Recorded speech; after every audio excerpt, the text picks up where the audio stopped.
આપણી વચ્ચે આપણા આગેવાનો હાજર થઈ ગયા છે। માનનીય શક્તિસિંહજી ગોહિલ રાજ્યસભા સાંસદ, અવિનાશ પાંડેજી માજી સાંસદ અને એઆઈસીસીના મહામંત્રી છે, ઘનશ્યામભાઈ ગઢવી આપણા ઓબીસી ગુજરાતના ચેરમેન છે, આપણા લોકલાડીલા ધારાસભ્ય વિક્રમભાઈ માડમ, આપણા જિલ્લા કોંગ્રેસના પ્રમુખ યાસીનભાઈ ગજણ, આપણા જિલ્લાના સહારાબેન મકવાણા જે અહીંયા આપણા પ્રભારી છે, રામકિશનજી ઓઝા, ભીખુભાઈ વારોતરિયા, મેરામણભાઈ ગોરિયા, એબાભાઈ કરમૂર અને હિનાબેન ચોવટિયા આ પરિવર્તન સંકલ્પ યાત્રાના સારથીઓને વિનંતી કે તેઓ મહાત્મા ગાંધીને સૂત્રની આંટી પહેરાવી અને આશીર્વાદ લઈએ। મિત્રો તાળીઓથી વધાવજો। માનનીય શક્તિસિંહજી, અવિનાશ પાંડેજી અને ઘનશ્યામભાઈ ગઢવી જે આપણી યાત્રા શરૂ થઈ છે, આપણા ઝોનની જે એના મુખ્ય સારથીઓ છે, હું વિનંતી કરું યાત્રા સાથે જોડાયેલા દરેક આગેવાનો અહીંયા સ્ટેજ ઉપર આવે। આ બાજુ સાહેબ। હા બસ ચાલો।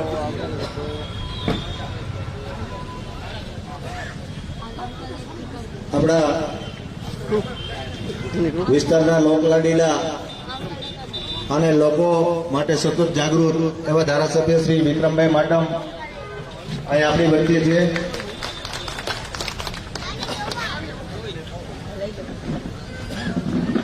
મુળુભાઈ કંડોરિયા પણ અહીંયા આપણી વચ્ચે હાજર છે। હું હવે આપણે સભાનો દોર છે આગળ વધારતા એબાભાઈ કરમૂરને વિનંતી,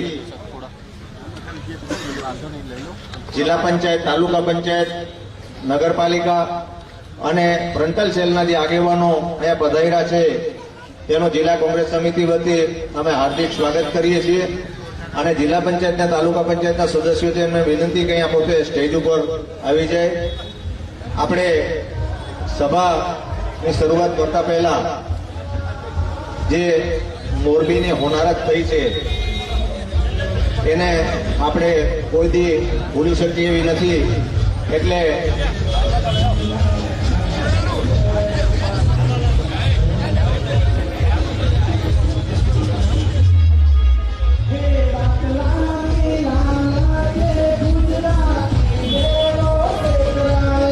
પરિવર્તન સંકલ્પ યાત્રાનો રથ આપણી વચ્ચે અહીંયા પધારી ચૂક્યો છે।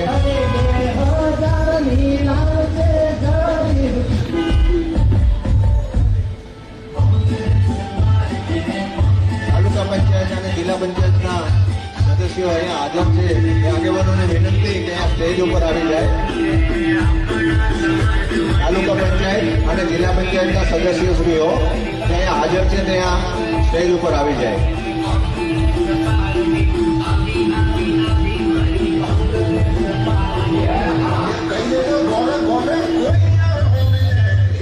મિત્રો, આપણે પરિવર્તન સંકલ્પ યાત્રા જે આ સભા છે એનો આગળ દોર વધારતા પહેલા આપણે મોરબીના જે હુતાત્માઓ છે એને 2 મિનિટ ઊભા થઈ અને એક શ્રદ્ધાંજલિ પાઠવી।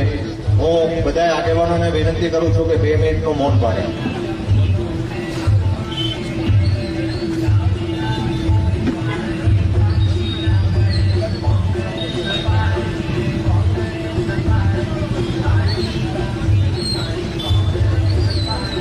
ભાઈ ઓલું બંધ કરી દો તો આપણું રથવાળા ભાઈ।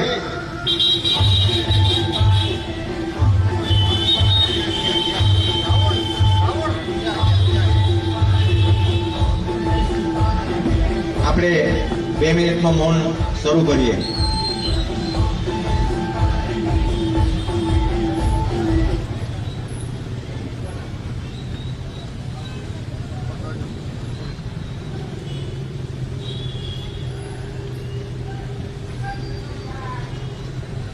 ઓમ શાંતિ શાંતિ શાંતિ।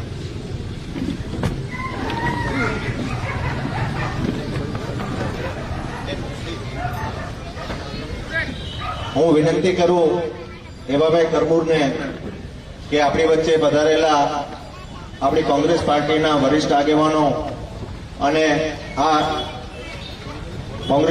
જિલ્લા કોંગ્રેસના આમંત્રણને માન આપીને પધારેલા બધા આગેવાનોનું શાબ્દિક સ્વાગત.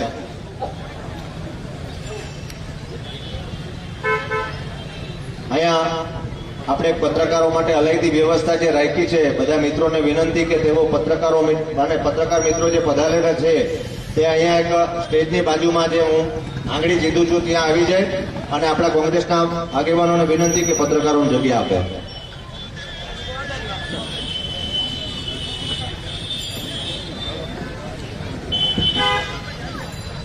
આજે પરિવર્તન યાત્રામાં જામખંભાળિયામાં જ્યારે પરિવર્તન યાત્રા પધારેલ છે ત્યારે દૂર દૂરથી તમામ આગેવાનો આપણા લોકલાડીલા અને રાજ્યસભાના સભ્ય ભાઈ શ્રી શક્તિભાઈ અવિનાશ પાંડે સાહેબ, ઘનશ્યામભાઈ ગઢવી, વિક્રમભાઈ માણમ, ભીખુભાઈ વારોતરિયા, યાસીનભાઈ ગજણ, મુળુભાઈ કંડોરિયા, સહારાબેન, અન્ય ડોક્ટર વારોતરિયા સાહેબ, મેરામણભાઈ, માજી ધારાસભ્ય મેરામણભાઈ, અન્ય આગેવાનો, વડીલો, ભાઈઓ અને બહેનો, ગામડેથી પધારેલા દૂર દૂરથી તાલુકા પંચાયતના સભ્ય, સરપંચો, જિલ્લા પંચાયતના સભ્ય અને આગેવાનો, ખરેખર ખૂબ મોડું થયું છે. થોડું મોડું થવાને કારણે આપણે થોડી ઉતાવળે છે અને આજે જ ચૂંટણી જાહેર થઈ. આપણી પરિવર્તન યાત્રા તો અગાઉથી નક્કી હતું, પણ ચૂંટણી જાહેર થઈ 12 વાગે જાહેર થયા પછી આપણે આચારસંહિતાના નિયમ મુજબ મંજૂરી લેવામાં પણ થોડી વાર લાગી અને સભા પણ મોડી થઈ છે. એટલે જેટલા બધા આવ્યા છે આગેવાનો, વડીલો, બધાનું કોંગ્રેસ પાર્ટી વતી, કોંગ્રેસ વતી, કોંગ્રેસના મહામંત્રી તરીકે હું તમામને આવકારું છું. જય હિન્દ, જય ભારત.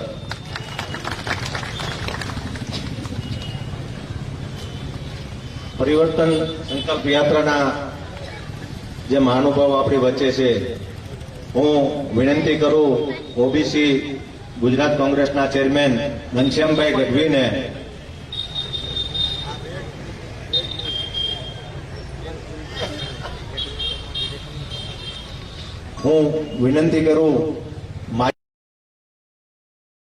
गुजरात प्रदेश कांग्रेस कमेटी द्वारा आयोजित विशेष रूप से गुजरात की इस परिवर्तन संकल्प यात्रा में जिस यात्रा का नेतृत्व मेरे परम मित्र अखिल भारतीय कांग्रेस कमेटी के महासचिव, राज्यसभा सांसद एवं लोकप्रिय नेता, जिन्होंने अखिल भारतीय स्तर पर कांग्रेस संगठन को एक नई ताकत दी, एक नई शक्ति दी, ऐसे मेरे भाई शक्ति सिंह गोहिल जी, मंचा सिंह, आदरणीय घनश्याम गढ़वी जी, हमारे लोकप्रिय नेता एवं मेरे मित्र, आप सबके चहेते माजी सांसद एवं विधायक विक्रम मदाम जी, यासीन भाई गजन साहब, हमारे डिस्ट्रिक्ट देवभूमि द्वारका के अध्यक्ष, उपस्थित एवं भाई कुंवर जी, मुरू भाई जी, मेरे साथी संजय कुमारिया जी, नागार्जुन भाई गढ़वी जी, हमारी महिला कांग्रेस अध्यक्ष छायाबेन कुंवर जी, कविताबेन त्रिवेदी जी, हिना चौडिया जी, कांति भाई नकुम जी, गुजरात प्रदेश कांग्रेस कमेटी के महासचिव, जो विशेष रूप से इस यात्रा में मेरा सहयोग कर रही हैं, आदरणीय साराबेन, हमारे साथी, मंच पर उपस्थित सभी सम्माननीय पदाधिकारीगण, युवा कांग्रेस, सेवादल, महिला कांग्रेस, एनएसयूआई के सभी सम्मानित पदाधिकारीगण, मेरे पत्रकार साथियों, सबसे पहले तो आप लोगों से माफी हम चाहेंगे कि यहां पर पहुंचने में थोड़ा विलंब हुआ, देरी हुई, लेकिन आप जानते हैं कि ये यात्रा जिस जोश और उल्लास के साथ परिवर्तन का संदेश लेकर पूरे गुजरात में घूम रही है, वैसी प्रकार से यह यात्रा कच्छ से शुरू होकर और आप लोगों के बीच यहां तक पहुंचे हैं और सुबह 8 बजे से लेकर अभी तक नॉन स्टॉप हम लोग चल रहे हैं। कार्यकर्ताओं का उत्साह, जनता का समर्थन और उन पे चेहरे पर कांग्रेस के प्रति, कांग्रेस की विचारधारा के प्रति, कांग्रेस के नेतृत्व के प्रति एक विश्वास पूरी यात्रा में जो मैं देख सका हूं, और विशेष रूप से कांग्रेस अध्यक्ष ने इस यात्रा में आप सब लोगों से आशीर्वाद देने के लिए और इस संकल्प यात्रा के संकल्प को और दृढ़ निश्चित करने के लिए भाई शक्ति सिंह गोहिल जी और हमारे सब साथियों के समर्थन के लिए मैं यहां दिल्ली से विशेष रूप से उपस्थित हुआ। साथियों, आज चुनाव की तारीखों का ऐलान हो गया है और जिस चुनाव पर्व का जो कि हर 5 सालों में आता है और जो इस देश का और विशेष रूप से इस प्रदेश का जो मालिक है, जो ये निश्चित करता है कि आने वाले 5 वर्षों में किस विचारधारा के, किस संस्था के, किस पार्टी का नेतृत्व वो विश्वास करना चाहते हैं। और हम सब एक राजनीतिक दल के नाते अपने विचारों को, अपनी उपलब्धियों को, अपनी योजनाओं को जनता के सामने हम रखते हैं और उस न्याय के तराजू में तोलकर आशा और उम्मीद के साथ जनता अपना विश्वास उस पार्टी को देती है।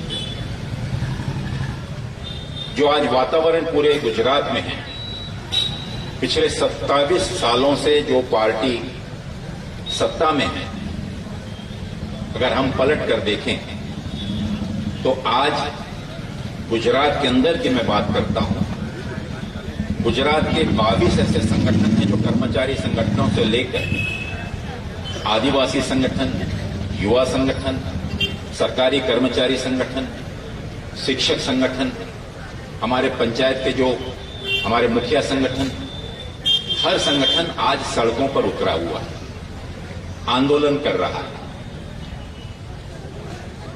एक संदेश है कि जिस आशा और उम्मीद के साथ में शांति से एक विकास का सपना देखते हुए अपनी अगली पीढ़ी की सुरक्षा के लिए और उनके नैतिकता के आधार पर जो हमारे छोटे छोटे व्यापारी हैं, हमारे युवा वर्ग है, हमारी महिलाएं हैं, उनकी सुरक्षा है। प्रदेश के अंदर में युवा आज रोजगार के लिए तरस रहा है। आज हर पहलू पे, हर फ्रंट पर भारतीय जनता पार्टी की सरकार पूर्ण रूप से विफल रही है और एक आशा और उम्मीद के साथ लोग अपना मन बनाकर बैठे हुए कि इस बार निश्चित रूप से परिवर्तन लाना है। और मुझे विश्वास है कि जिस प्रकार का समर्थन, जिस प्रकार का योगदान, जिस प्रकार का युवाओं के अंदर का जोश और पार्टी के कार्यकर्ताओं को पिछले कई महीनों से हो रहा संघर्ष इस चीज को दर्शाता है कि निश्चित रूप से हम गुजरात में एक मजबूत सरकार बनाने जा रहे हैं। और आज का ये चुनाव का ऐलान इस चीज की सही रूप में इसकी शुरुआत होने जा रही है। ये मेरा सौभाग्य है कि गुजरात में मुझे इससे पहले भी युवा आंदोलन के माध्यम से और संगठन के कार्य से आने का मौका मिला और गुजरात की जनता से, गुजरात के लोगों से मैंने जो सबसे बड़ी बात सीखी वो है भाईचारे।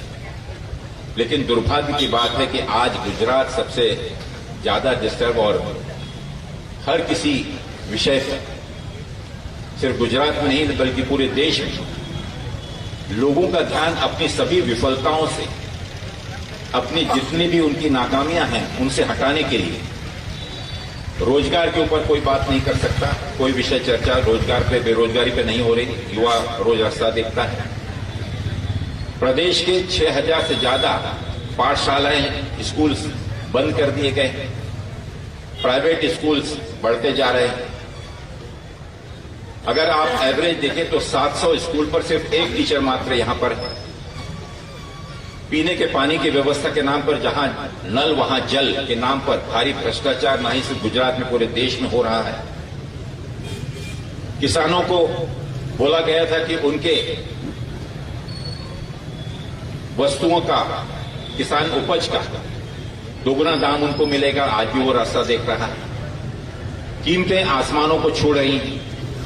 जो मध्यम वर्गीय लोग हैं, जो गरीब लोग हैं, उनके घर में चूल्हा जलने की मुश्किल आ रही है।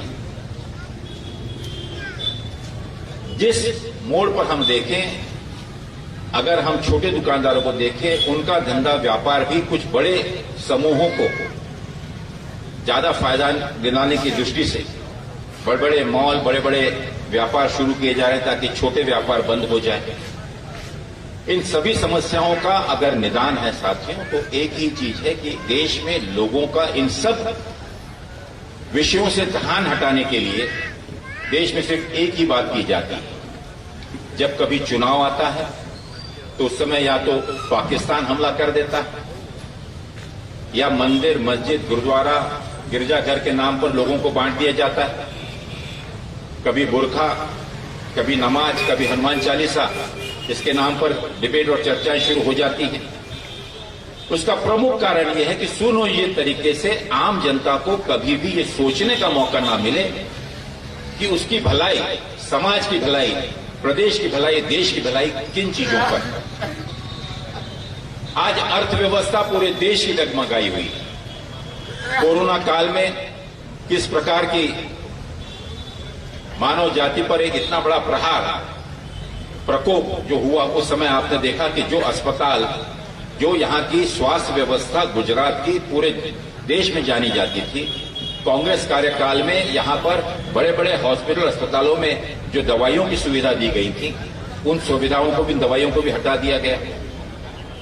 अगर इन सब चीजों से हमें निजात पाना है तो स्वाभाविक है कि हमें एक बार, फिर से एक बार बहुत गंभीरता के साथ लोगों तक इस आवाज को पहुंचाना होगा कि जिन मुद्दों को लेकर माननीय राहुल गांधी जी कन्याकुमारी से कश्मीर तक की 3570 किलोमीटर से ज्यादा की पदयात्रा सतत कर रहे हैं, एक ही संदेश लेकर, भारत जोड़ने के। और क्या संदेश है इस भारत जोड़ो का? क्या संदेश है इस परिवर्तन यात्रा का? कि परिवर्तन तभी आएगा जब देश के अंदर में जो हमारा भाईचारा कमजोर हो रहा है, जिसके आधार पर सिर्फ मतों का विभाजन और मतों का पोलराइजेशन किया जा रहा है, ध्रुवीकरण किया जा रहा है, उन मुद्दों को छोड़कर हमको वास्तविकता में जो भी सत्ता शासन करता है उससे ये प्रश्न पूछना होगा, हमको देखना होगा कि क्या हमारी सड़कें सुधरी, क्या हमें पीने का पानी मिला, क्या हमारे राशन में अच्छा राशन मिला, क्या हमारे बच्चों को अच्छा एजुकेशन मिला, शिक्षा मिली, क्या हमारे स्वास्थ्य की सुविधाओं में कुछ सुधार हुआ। और ये सब चीजें हम तभी कर पाएंगे जब खुली आंखों से इस प्रकार के भ्रम से बचकर, जहां पर हर समाज को तोड़कर, टुकड़ों में बांटकर और राज करने की एक नीति उन्होंने अपनाई है भारतीय जनता पार्टी ने, इन सबसे उठकर हमें सोचना होगा। आप लोगों के बीच निवेदन करने के लिए विशेष रूप से मैं दिल्ली से यहां पर आया हूं। भाई शक्ति सिंह गोहिल जी, विक्रम भाई, उनके सबके साथ में हम दौरा कर रहे हैं। कोशिश यही है कि समय रहते हुए एक मौका हमारे हाथ में है, ज्यादा से ज्यादा लोगों तक इस संदेश को हम पहुंचाएं, एकता का परिचय दें, और जो इस प्रकार की भ्रम फैलाकर हमारे समाज को ही बांटने की जो कोशिश की जा रही, कभी धर्म के नाम पर, कभी जाति के नाम पर, कभी पहनावे के नाम पर, कभी खान पान के नाम पर, उससे ऊपर उठकर इन विषयों को अगर सही रूप में हमें सुलझाना है तो देश के अंदर में एक भाईचारा स्थापित करना होगा। इन विचार के लोगों को अगर हमको मात देना होगा तो निश्चित रूप से इस चुनाव की प्रक्रिया के दौरान एक सही रूप में अपने मतों का सही उपयोग कर हम एक अच्छी मजबूत सरकार दे सकते हैं। आप सब लोग समय समय पर पूरे देश को आपने संदेश दिया। बापू का संदेश सिर्फ देश के लिए नहीं, अंतर्राष्ट्रीय पूरी दुनिया में उनका शांति का और भाईचारे का संदेश लेकर हम पहुंचे हुए हैं। सरदार वल्लभ भाई पटेल साहब का संदेश पूरे देश के अंदर में लेकर हम लोग ने इस देश की एकता किया। मेरा यही निवेदन आप लोगों के साथियों कि इन सभी समस्याओं का हल मात्र एक ही है और वो है परिवर्तन। परिवर्तन अच्छाई के लिए, परिवर्तन एक मजबूत स्थायी सरकार के लिए, परिवर्तन जहां पर कई बार हमें भ्रमित किया जाता है उससे बचने के लिए, समाज को एका करने के लिए। इन्हीं नम्र निवेदन के साथ आज इस परिवर्तन यात्रा का आप सब लोगों ने यहां पर स्वागत किया और पूरे प्रदेश में हमारे सभी साथियों ने कड़ी मेहनत करके धूप की परवाह न करते हुए धूप में हमारे सैकड़ों युवा साथी मोटरसाइकिल में पैदल झंडा लेकर जो चल रहे हैं, उनको एक ही आशा और उम्मीद है कि प्रदेश में, गुजरात में परिवर्तन आएगा।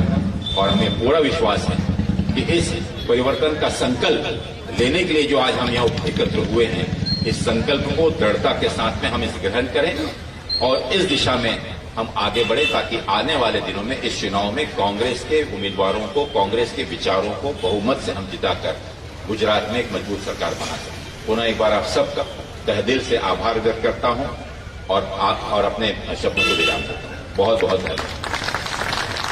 शुक्रिया अविनाश जी, आपने जो परिवर्तन संकल्प का हमको नारा दिया है, हम कांग्रेस के सैनिक हर गांव के हर कोने तक जो ये परिवर्तन का संकल्प का नारा है, हम पहुंचाने का पूरा प्रयास करेंगे। હું વિનંતી કરું આપણા લોકલાડીલા ધારાસભ્ય શ્રી વિક્રમભાઈ માડમને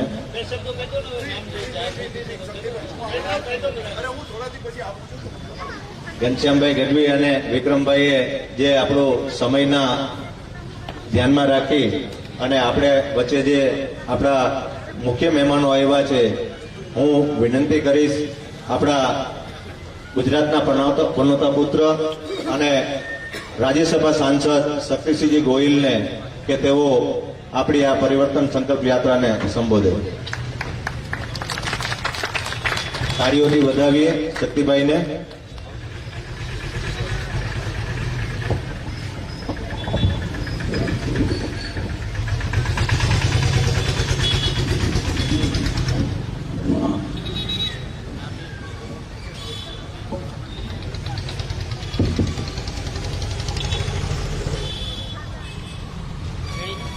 જામખંભાળિયામાં સૌથી પહેલા મહાત્મા ગાંધીજીની મૂર્તિના સાનિધ્યમાં આપ સૌને મળવાનું થયું, ત્યારે સૌથી પહેલા આપ સૌની પાસે દિલથી માફી માંગુ છું કે આપને જે સમય આપ્યો હતો એ સમય કરતા અમે ઘણા મોડા પડ્યા છે અને આટલા મોડા આવ્યા છતાં એક પણ વ્યક્તિના મોઢા પર કંટાળો નથી કે મોડા આવ્યા એની ફરિયાદ નથી. એ માટે વિશેષ આભાર માનું. સવારમાં 9 વાગે યાત્રા શરૂ કરવાની હતી, એના બદલે પોણી કલાક વહેલા કાલાવાડથી શરૂ થયા, કારણ કે એક નજીકનું ગામ જાળિયા દેવાણી, ત્યાં એક જ પરિવારના મોરબીની હોનારતમાં 7 વ્યક્તિ એક જ પરિવારના મૃત્યુ પામ્યા હતા અને બાજુમાંથી હું નીકળતો હોઉં અને એના દુઃખમાં ભાગીદાર ન બનું તો એ વ્યાજબી ન ગણાય એમ માનીને સવારમાં ત્યાં જવાનું થયું. અને એ પછી જ્યાં જ્યાં નીકળ્યા, જામનગરમાં એક જબરજસ્ત પ્રેમ આવકાર, સેંકડો મોટર બાઇકની રેલી, ત્યાંથી જામજોધપુર થઈને અહીં આપની વચ્ચે આવતા આવતા અનેક લોકોનો પ્રેમ, લાગણી, ભાવ હતો. અને જ્યાં પ્રેમ, લાગણી ને ભાવ હોય ને ત્યાં ઘડિયાળના કાંટા જાળવી શકાતા નથી. અને એટલે આપની વચ્ચે મોડા આવ્યા તે બદલ દિલગીરી વ્યક્ત કરું છું. આપણી વચ્ચે દિલ્હીથી ખાસ આપણા મુખ્ય મહેમાન, અમારા અખિલ ભારતીય કોંગ્રેસ સમિતિના મહામંત્રી, ઝારખંડ રાજ્યના ઇન્ચાર્જ અને રાજસ્થાનમાં પણ જ્યારે સરકાર બનીને ત્યારે ત્યાંના પ્રભારી મહામંત્રી હતા અવિનાશ પાંડેજી આપની વચ્ચે આવ્યા છે. અવિનાશ પાંડેજી આપણા જામનગરના પ્રભારી ભાઈ રાજેન્દ્રજી, ગુજરાત કોંગ્રેસના વરિષ્ઠ નેતા, આપણા અહીંના ધારાસભ્ય અને આમ પોલિટિકલ હાઇટ વધ્યા કરે પણ શારીરિક હાઇટ વધતી નથી, એટલે હું એને ઝીણકાભાઈ કહીએ. અમારા ઝીણકાભાઈ વિક્રમભાઈ માડમ, જિલ્લા કોંગ્રેસ સમિતિના પ્રમુખભાઈ શ્રી યાસીનભાઈ, જેની સાથે મંત્રીમંડળમાં સાથે કામ કરવાનો મોકો મળ્યો, શાલીન વ્યક્તિ ડોક્ટર વારોતરિયા સાહેબ, આપણા બક્ષીપંચ સેલના કન્વીનર ભાઈ શ્રી ઘનશ્યામભાઈ, સારાબેન, ખૂબ બધા મંચ પર મહાનુભાવો છે. અમારા માજી ધારાસભ્ય ભાઈ શ્રી ઘીવાળા, ભાઈ ભીખુભાઈ, એભલભાઈ, બોળુભાઈ, કોઈ નામ રહી જાય તો પાછું 50 લીધા પછી મને અફસોસ રહેશે, ને નામ લેવા બેસીશ તો સમય જાજો જશે. એટલે ઉપસ્થિત મંચ પરના કોંગ્રેસ પરિવારના મુરબ્બીઓ, સામે બેઠેલા ભાઈઓ બહેનો, અને આમ દૂર દૂર ઉભા રહીને પણ એ દુકાનમાં બેસીને પણ અમારી વાત સાંભળી રહેલા જામ ખંભાળિયાના સજ્જનો, સન્નારીઓ અને યુવાન સાથીઓ, લોકશાહીમાં આખરે લોકો મહાન હોય છે, જનતા જનાર્દન મહાન છે, કોઈ વ્યક્તિ મોટી નથી, લોકશાહીમાં લોકો મોટા છે. અને આ વાતના સ્વીકાર સાથે કોંગ્રેસ પક્ષ હંમેશા વિનમ્ર ભાવે ચૂંટણી લડે છે. બે વિચારધારા છે, એક છે જીઓ ઓર જીને દો, જે કોંગ્રેસ પક્ષની આપણી વિચારધારા છે, અને એક એ છે કે જીઓ ઓર માર દો, આપણે વિચારધારામાં વિશ્વાસ નથી રાખતા. मजहब नहीं सिखाता आपस में बैर रखना, हिंदी है हम, वतन है हिंदुस्तान. દિલોને જોડવાની વાત લઈને આપણે નીકળ્યા છે. આખી દુનિયામાં કોઈ રાષ્ટ્રીય નેતા એવો નથી નીકળ્યો કે જે 3500 કિલોમીટરની યાત્રા 155 દિવસ સુધી પગપાળા લોકોને મળવા માટે થઈને, દિલોને જોડવા માટે થઈને કામ કરે. એકમાત્ર એ નેતા કામ કરે છે તો એ રાહુલ ગાંધી છે, કે કન્યાકુમારીથી કાશ્મીર સુધી એ પગપાળા નીકળ્યા છે. માત્ર સત્તા મળે એ આખરી ધ્યેય નથી. એ ભારતીય જનતા પાર્ટીનું હોઈ શકે કે રામનો મરે કે રહીમનો મરે, મારું તરફાણું કરે. એને કોઈની ચિંતા નહીં. રામનો મરે તો ભલે, રહીમનો મરે તો ભલે, મારું તરફાણું કરે. હું કહું છું કે એ નીતિ બરાબર નથી. ચાહે રામનો હોય કે ચાહે રહીમનો હોય, મારા દેશનો છે, મારો હિન્દુસ્તાની છે. અને આ દેશની સંસ્કૃતિ એ છે, આ દેશની સંસ્કૃતિ એ છે કે અંગ્રેજો સામે જ્યારે લડ્યા આપણે, એ વખતે હિન્દુ મુસ્લિમ ભાઈ ભાઈ થઈને લડ્યા હતા. ત્યારે દેશ આઝાદ થયો. અને ક્યારેક ક્રિકેટની ટીમ વર્લ્ડ કપ જીતીને આવી છે તો સચિન તેંડુલકરની સાથે કે કપિલ દેવની સાથે ક્યાંય ને ક્યાંય મુસ્લિમ બિરાદર લડ્યો હશે, રમ્યો હશે, અઝરુદ્દીન હશે કે ઇરફાન ખાન કે યુસુફ ખાન હશે, એ સાથે હશે. ત્યારે આપણી ક્રિકેટની ટીમ પણ જીતીને આવે છે. ચૂંટણીના મતો લેવા માટે કદાચ સહેલું પડે, આંતરિક ઝઘડાવીને મતોનું રાજકારણ સહેલું છે, પણ એનાથી દેશ નબળો પડે છે. અને એટલા જ માટે આપણે કહીએ છીએ, હું પોતે હિન્દુ છું, હું મારા માતાજીની આરાધના કરું છું, હું કાલે ભગવાન દ્વારકાધીશને શીશ નમાવવા માટે જઈશ, પરંતુ હું મારા દેવી દેવતાઓને એટલા સસ્તા નહીં કરું કે મતોના રાજકારણ માટે હું એને શેરીઓમાં જળાવું અથવા એના નામે ભંડોળ ઉઘરાવું. એ મારો ધર્મ અને પરમિશન નથી. મને ગર્વ છે કે મારો હિન્દુ ધર્મ, કીડી આપણને ચટકો ભરતી હોય ને તો એ કીડીને ખાવાનું દેવાનું, એટલે કે કીડિયારું પૂરવા જવાની આપણે માનતા રાખીએ છીએ ને, કીડિયારું પૂરવા જવાની આ ધર્મ છે. એને બદનામ કોઈ કરે, આપણે તો પુનર્જન્મની થિયરીમાં માનીએ છીએ. અને એટલે આપણે કહીએ છીએ કે વસુધૈવ કુટુંબકમ, કે કે મારો પૂર્વજ મર્યો હોય, એ પૂર્વજનો પુનઃજન્મ થવાનો છે.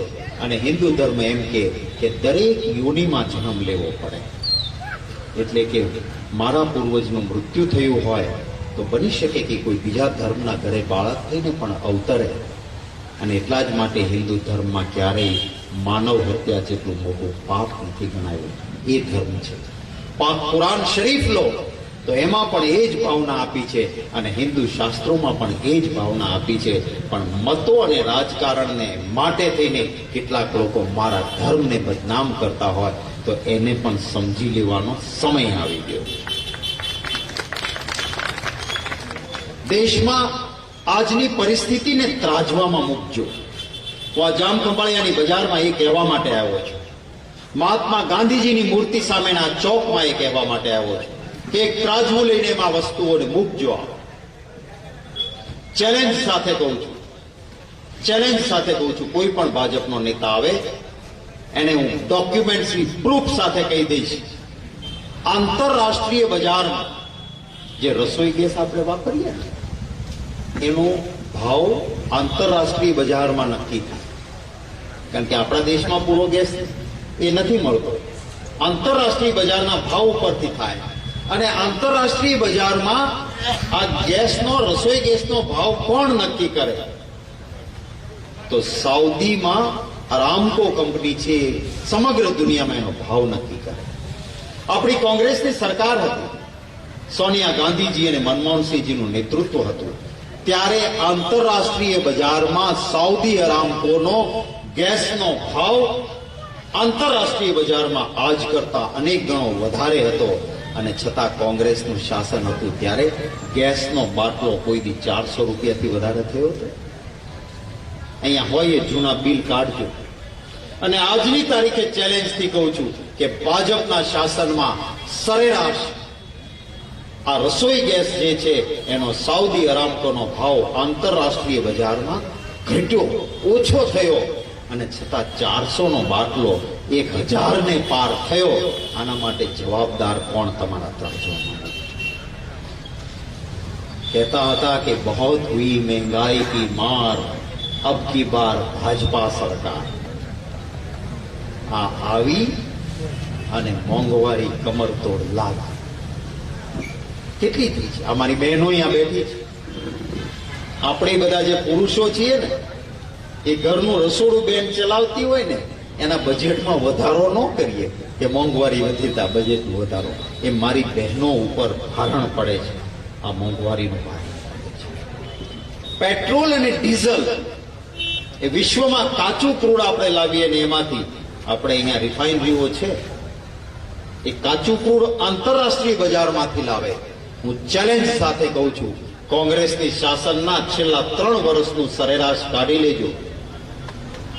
સૌથી મોંઘું કાચું ક્રૂડ વિશ્વની બજારમાં હતું, છતાં પેટ્રોલ અને ડીઝલ સસ્તું કોંગ્રેસની સરકાર આપતી હતી. આજે કાચું ક્રૂડ કોરોના પછી સરેરાશ 3 વર્ષ ભાજપના જુઓ તો કાચું ક્રૂડ ખૂબ સસ્તું થયું, અને છતાં પેટ્રોલ અને ડીઝલનો ભાવ 100 રૂપિયા આંબે. તો એના માટે જવાબદાર કોણ? એને આપના ત્રાજવામાં મૂકજો. હું ખંભાળિયાની આ બજારમાં ખાસ કરીને અહીંના મતદાતાઓનો હૃદયપૂર્વક આભાર માનું છું કે તમે અહીંથી એવા ધારાસભ્યો ચૂંટીને આપ્યા કે જેને ભાજપના કરોડો રૂપિયા કે મંત્રી પદની લાલચ ખરીદી નથી શકી અને વફાદારીથી વિચારધારાને વળીને રહ્યા છે. 2 દાખલાઓ મારી સામે અહીં બેઠા છે. ભગવાન કૃષ્ણનું સાનિધ્ય છે. એ ભગવાન કૃષ્ણની પરંપરા નિભાવી છે ભાઈ વિક્રમભાઈ માડમે. એના માટે હું આપ સૌને અભિનંદન આપું છું.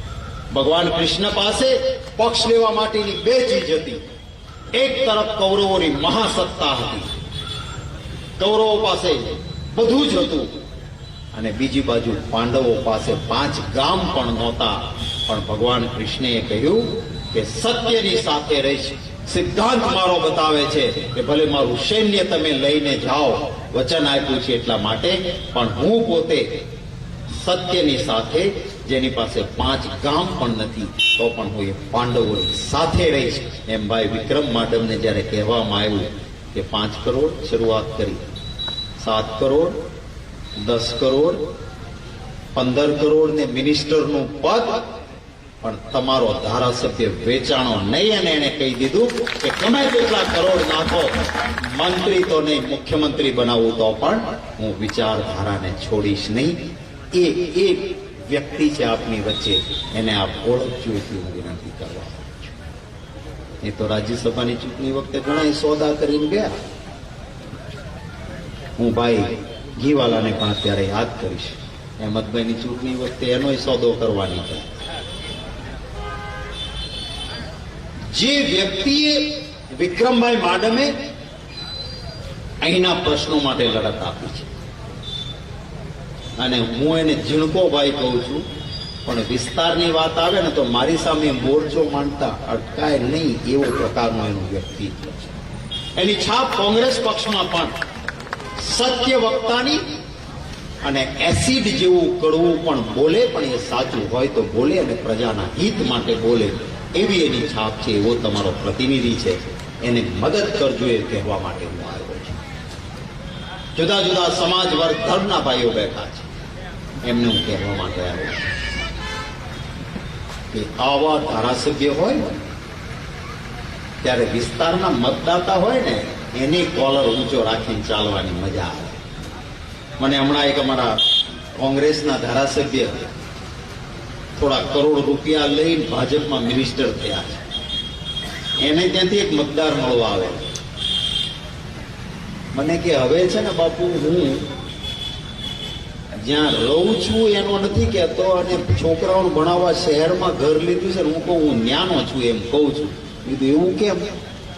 તો કે અમારો ધારાસભ્ય વેચાણીઓ થયો છે ને, એટલે કોકને કહું તો વળી કોક ટોણો મારે, તમે ત્યાંના છો ને, તમારો ધારાસભ્ય વેચાણો તો ત્યાંના મતદાર છો ને, તમે કોલર ઊંચો રાખીને કહી શકો કે અમે જેને ચૂંટીને મોકલીએ છીએ એના ભાજપના કરોડો રૂપિયા એને ખરીદી નથી શકતા, ત્યાંના અમે મતદાતા છીએ, એ કહી શકે. અનેક પ્રશ્નો છે, સમયની એક મર્યાદા છે, જે લાંબી વાત મારે નથી કરવી. અને આમય આપણે ત્યાં શું કહેવાય, તેજીને તો ટકોર હોય. અમારે દિલ્હીની સંસદમાં ડફણા જેને મારવા પડે છે ને હું મારું છું, તમે જુઓ જ ને વિડીયો આ તો બધું આવી ગયું ને વોટ્સએપ વાળું, એટલે ત્યાં કેવું પડે કે આમ સિલિન્ડર ઉપર બેસે, એવું બધું કેવું પડે. પણ તમને તો મારે ટકોર કરવામાં આવ્યો, અને આ ટકોર એ છે કે કોંગ્રેસને આપ મતો આપીને ચૂંટાવો, કોંગ્રેસ પક્ષની સરકાર બને, વિક્રમ માડમ જેવો એમાં મિનિસ્ટર બેઠો હોય તો આ વિસ્તારનું કલ્યાણ જ કલ્યાણ. દ્વારકામાં રાહુલ ગાંધીજીની હાજરીમાં નક્કી કર્યું, ભગવાન દ્વારકાધીશના સાનિધ્યમાં, કે કોંગ્રેસની સરકાર બને તો અહંકાર માટે નહીં, સત્તા લઈ લેવા માટે નહીં, સેવાની સાધના કરવા માટેની એ સરકાર હશે. મુઠ્ઠીભર ઉદ્યોગપતિઓ માલામાલ થાય અને મારો ખેડૂત પરેશાન હોય, મારો ખંભાળિયામાં કોઈ નાનો વેપારી હોય, એને કોઈ જીએસટીના નામે પરેશાન કરે, એને નાની નાની બાબતોમાં પરેશાન કરતો હોય, મારો યુવાન રોજગારી માંગતો હોય, એને રોજગારી ન મળતી હોય, મારો મહેનતકશ યુવાન સરકારી નોકરીમાં પરીક્ષા દેવા જાય તો ભાજપના નેતાઓના મૂળ હોય ને પેપરો ફૂટતા હોય, મારા નાના નાના વિદ્યાર્થીને ભણવું હોય તો એને એન્જિનિયર કે ડોક્ટર થવું હોય તો લાખો રૂપિયાની ફી દેવી પડતી હોય, મારો ખેડૂત છે એની અનેક સમસ્યાઓ હોય. ભગવાન કૃષ્ણએ જે માલધારીઓની વચ્ચે રહેવું પડ્યું હતું, એ માલધારીઓની અનેક સમસ્યાઓ હોય, આને ઉકેલવાનું કામ એ કોંગ્રેસની સરકાર કરશે. અને કેવી રીતે કરશે તો એના માટે સંકલ્પ પત્ર દ્વારકાધીશના સાનિધ્યમાં નક્કી કર્યો છે. એ કોંગ્રેસની સરકાર બનશે તો આપને કરીને આપીશું, એ વાતની ખાતરી. આપ સૌએ ખૂબ પ્રેમ, ભાવ અને લાગણીથી ઉપસ્થિતિ રાખી છે. મને પૂરો વિશ્વાસ છે કે અહીંથી તો આપ કોંગ્રેસના ધારાસભ્યને ચૂંટીને મોકલશો, પણ જ્યાં ક્યાંય આપણા સગા સંબંધી મિત્રો ઓળખીતા હોય ને, પહેલા આપણે શું વખણાતું કે દાંડલીઓ તાર કહેતા ને લાકડીઓ તાર કહેતા. હવે લાકડીયાની જરૂર નથી, હવે તો મોબાઈલીઓ સંદેશ થઈ ગયો, તો લાકડીઓ ત્યાર નહીં, પણ મોબાઈલમાં જેટલા નંબર હોય એટલાને ફોન કરીને કહેજો કે એક વખત પરિવર્તન કરવું છે. જે ભારતીય જનતા પાર્ટીને અહંકાર આવી ગયો હોય અને મતો માટે થઈને ગમે તેટલું જોખમ જનતા માટે ઊભું કરતા હોય, માત્ર ચૂંટણી આવે છે વહેલા વહેલા ઉદ્ઘાટન કરીને મતો મોરબીમાં મેળવી લેવા છે. એટલા માટે જે ઝૂલતા પુલની તાંત્રિક ચકાસણી કરવી જોઈએ. તાંત્રિક ચકાસણી વગર એ પુલ ખુલ્લો ના મુકાય. અને પુલ ખુલ્લો મુકાયો ત્યારે મોટા મોટા પાટિયા લગાડે કે ઝૂલતો પુલ એ વિકાસનો પુલ, ભરોસાની ભાજપ સરકાર. અને જેવો પુલ તૂટ્યો તો બધા બોર્ડ ગાયબ થઈ ગયા. મારે કહેવું છે કે હવે ગુજરાતની જનતા કહે છે, આપણે સૌરાષ્ટ્રમાં કહેશે આવ્યા છે ને કે ભાઈ ભરોસો તો મૂક્યો પણ આ ભરોસાની ભેંસે પાડો છે ને. કહેવાય છે ને આપણું કે જે ભેંસ ઉપર ભરોસો હતો તેમાં પાડી આવશે, ત્યાં પાડો નીકળ્યો. એમ તમારી ઉપર ભરોસો મૂક્યો હતો અને એટલે હવે તમારી ઉપર ફરી ભરોસો નથી.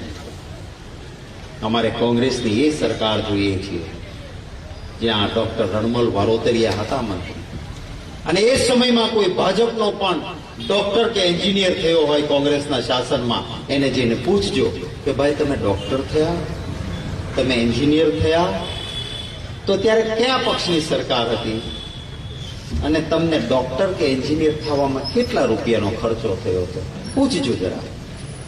અને એ પછી આજે ડોક્ટર કે એન્જિનિયરમાં ભણવા માટે વિદ્યાર્થી બેઠો હોય, એના મા બાપને જઈને પૂછજો કે તમારા દીકરાને એન્જિનિયર કે ડોક્ટર બનાવવા માટે કેટલા લાખ રૂપિયા તમારે દર ટર્મની ફી ભરવી પડી છે. એમને પૂછજો.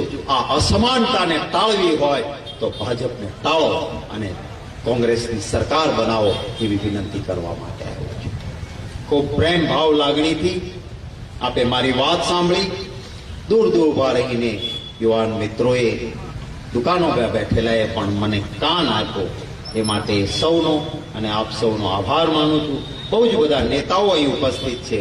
એ નેતાઓએ સમગ્ર યાત્રા દરમિયાન જે પ્રેમ સહકાર આપ્યો છે, કેટલાક મિત્રો સવારથી અમારી સાથે જોડાયા છે, એ સૌનો આભાર માનું છું. અને જે અહીં ઉપસ્થિત છે ખંભાળિયાના સૌના માટે ઉપરવાળાને પ્રાર્થના કરું છું કે અહીં વસતા પરિવારો વચ્ચે ભાઈચારો, એકતા અને પ્રેમ ઉપરવાળો કાયમ ટકાવે. અહીં વસતા પરિવારોનો ખૂબ ખૂબ વિકાસ થાય. અહીં વસતા પરિવારોની ખૂબ સારી તંદુરસ્તી જળવાય. ખૂબ આપ સૌની પ્રગતિ થાય એવી પ્રાર્થના કરી આપ સૌનો ફરી આભાર માની વિનમું છું. જય હિન્દ. આભાર શક્તિભાઈ. આપનો આજનો સંદેશ અને આપની છેલ્લી જે લોકસભાની જે સ્પીચ છે એ લોકો માટે કોંગ્રેસ કેવી પીડા કરે છે અને આ મોંઘેરી સરકાર જે છેવાડાના લોકોનો કેવી રીતના આમ લોહી પીએ છે, એ અમે બધાએ વાયરલ વિડીયો જે થયો હતો, લગભગ બહુ સારું ટૂંકમાં એનું વ્યુઅરશિપ હતું, અમે બધાએ જોયેલું છે. અહીંયા આપણે આ સભા પૂરી કરતા પહેલા એક પ્રેસ વાર્તા મીડિયાના છે એમ મિત્રો આવ્યા છે, અને અહીંયા રાજપૂત સમાજ એક સન્માન માટે યુવાનો આવે છે. એટલે એક શક્તિભાઈ જે આપણા વિસ્તારમાં આવ્યા છે, એટલે રાજપૂત સમાજ એક ગર્વની લાગણી અનુભવતું હોય તે યુવાન મિત્રો હમણાં સન્માન માટે આવે છે. આપણે એક પ્રેસ વાર્તાનું જે છે એ કાર્યક્રમ આટોપીએ અને મિત્રો આવી જાય એટલે આપણે શક્તિભાઈનું એ સન્માનનો પણ આપણે કાર્યક્રમ આગળ વધારીએ. પ્રેસના મિત્રોને વિનંતી આગળ આવી જાય.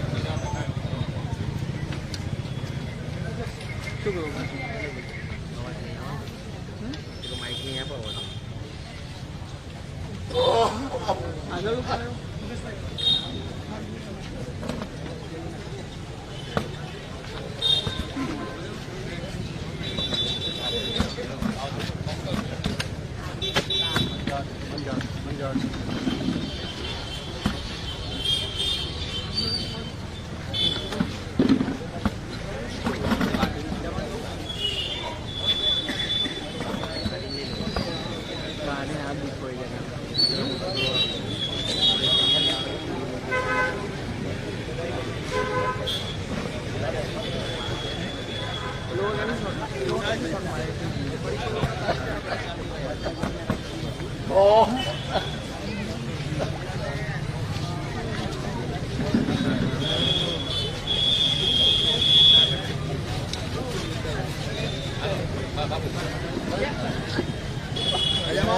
માતાજી જય માતાજી મજામાં છો?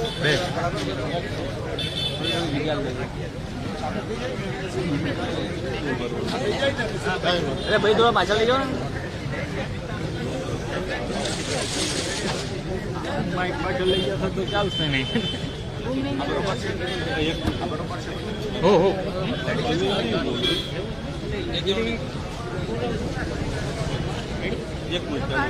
તમે ગીરે કોલા ખૂણામાં હોય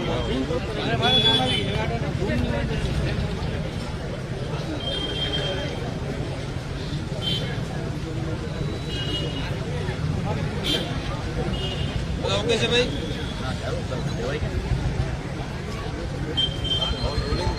ઓકે રોલ. આજે જામનગર જિલ્લામાં અને દેવભૂમિ દ્વારકા જિલ્લામાં અમારી કોંગ્રેસ પક્ષની જે રૂટ એકની જનસંપર્ક પરિવર્તન સંકલ્પ યાત્રા છે એનો દિવસ હતો. આજે છેલ્લી સભા જામખંભાળિયા ખાતે થઈ. દિલથી જામનગર જિલ્લા અને દેવભૂમિ દ્વારકાના તમામ મતદાતાઓ, અમારા કાર્યકર્તાઓ અને નેતાઓનો આભાર માનું. જે પ્રેમ, સમર્થન અને આશીર્વાદ એના લોકોએ અમને આપ્યું છે એ માટે દિલથી આભાર. આજે ગુજરાતની ચૂંટણીઓની જાહેરાત 2 તબક્કામાં ચૂંટણી યોજાવાની છે. ગુજરાતની જનતા અને અમે સૌ આ વાતની રાહ જોતા હતા કે ચૂંટણીની ક્યારે જાહેરાત. ચૂંટણી પંચ એ બંધારણીય સંસ્થા છે એટલે એની કોઈ ટીકા ટિપ્પણીમાં નથી પડતી, પરંતુ અપેક્ષા એ હતી અને આજ સુધી એવી પરંપરા રહી છે. હિમાચલ પ્રદેશની ચૂંટણીની જાહેરાત થઈ ગઈ અને ગુજરાતની જો સાથોસાથ જ થવી જોઈએ એ જો થઈ હોત તો પ્રજાના કરોડો રૂપિયા બચી ગયા. પ્રજાના કરોડો રૂપિયાના ખર્ચે ભારતીય જનતા પાર્ટીના નેતાઓએ, મંત્રીઓએ, મુખ્યમંત્રીશ્રીએ, પ્રધાનમંત્રીશ્રીએ ભાજપની ચૂંટણી જેવા પ્રવચનોને જાહેર સભાઓ કરી અને એનો ખર્ચો જનતાની તિજોરી ઉપર પડ્યો. એ આ ખર્ચો રોકી શકાયો. જો વહેલા ચૂંટણી જાહેર થઈ ગઈ હોત તો મોરબીનો ઝૂલતો પુલ પણ હડબડીમાં ખુલ્લો ન મુકાયો હોત અને 143 કરતાં વધારે જીવ બચી શક્યા. એની તાંત્રિક ચકાસણી વગર આ પુલને ખુલ્લો મૂકી દેવાથી અનેક લોકોના જીવ ગયા. માત્ર એક મતોના રાજકારણ માટે અને એ વખતે મોટા પાટિયા મૂક્યા હતા કે ઝૂલતો પુલનો વિકાસ ભાજપની ભરોસાની સરકાર આ ભરોસાની ભેંસે પાડો જણ્યો અને મતોના રાજકારણ માટે 143 કરતાં વધારે વ્યક્તિઓના જીવ ગયા. મતોનું રાજકારણ થાય પણ લોકોના જીવના જોખમે ના થાય. અનેક સમસ્યા છે લોકોની. બેરોજગારી છે, મોંઘવારી છે, સરકારી કર્મચારી હોય, ખેડૂત હોય, યુવાન હોય, મારી વિધવા બહેન હોય, આંગણવાડીની વર્કર હશે, દરેકના પ્રશ્નોથી લોકો પરેશાન છે. અમે એક સકારાત્મક એજન્ડા સાથે ગુજરાતના બધા જ પ્રશ્નોને ઉકેલવાની એક ગેરંટી, અમારો સંકલ્પ પત્ર દ્વારકાધીશના સાનિધ્યમાં રાહુલ ગાંધીજીની હાજરીમાં જે પોઝિટિવ એટલે કે સકારાત્મક અમે ચૂંટાઈને આવીએ તો શું કરવાના છે એનો એજન્ડા આપ્યો છે. એના આધાર પર લોકોની વચ્ચે જઈશું.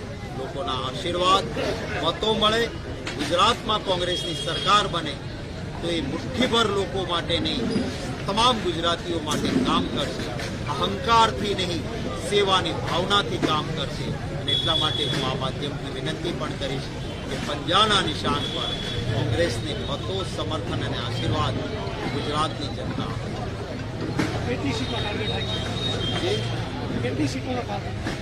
આપનો સવાલ છે કે ગુજરાતમાં કોંગ્રેસનો કેટલી સીટોનો ટાર્ગેટ છે. કહીશ કે જે લોકો 150 પ્લસ આવું બધું બોલતા હોય છે ઘણા અર્થમાં કેટલી સીટો જીતે કોઈ પણ પક્ષ એ કોઈના ખિસ્સામાં નથી. ભાજપવાળા અહંકારથી આંકડો કે તો એમ કહીશ કે 182 અમે લડીએ છીએ અને 182 પર જનતાના આશીર્વાદ મળે ખૂબ જ બહોળી બહુમતી સાથે કોંગ્રેસની એવી સરકાર બને કે જેમાં ભાજપનો ખરીદ વેચાણ સંઘ પણ કામ ન લાગે એવી મેજોરિટી ગુજરાતની જનતાના આશીર્વાદથી મળે. Thank you.